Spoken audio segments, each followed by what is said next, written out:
ነቢዩ ሲነኩ ሰለላሁ ዐለይሂ ወሰለም ሁሉም ሙስሊም ይቆስላል፣ ያራል።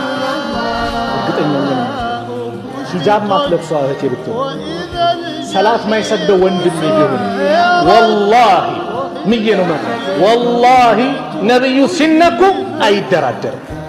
ነቢዩ ዐለይሂ ሰላቱ ወሰላም የእሳቸው ክብር ሲነካ በመላው ዓለም ላይ ያለ ሙስሊም በአጠቃላይ ሁሉም ልቡ ይደማል። ግን አንድ ሊያውቁት የሚገባ ነጥብ አለ። ነቢዩ ሰለላሁ ዐለይሂ ወሰለም በተነኩ ቁጥር በተሰደቡ ቁጥር ወላሂ በሙስሊሙ ልብ ላይ የነቢዩ ፍቅር እየጨመረ ይመጣል። ይሄን ሊያውቁት ይገባል። ሰሃቦቹ ሕይወታቸውን ለመስጠት ብቅ እንዳሉት ሁሉም ለነቢዩ ይዘጋጃል።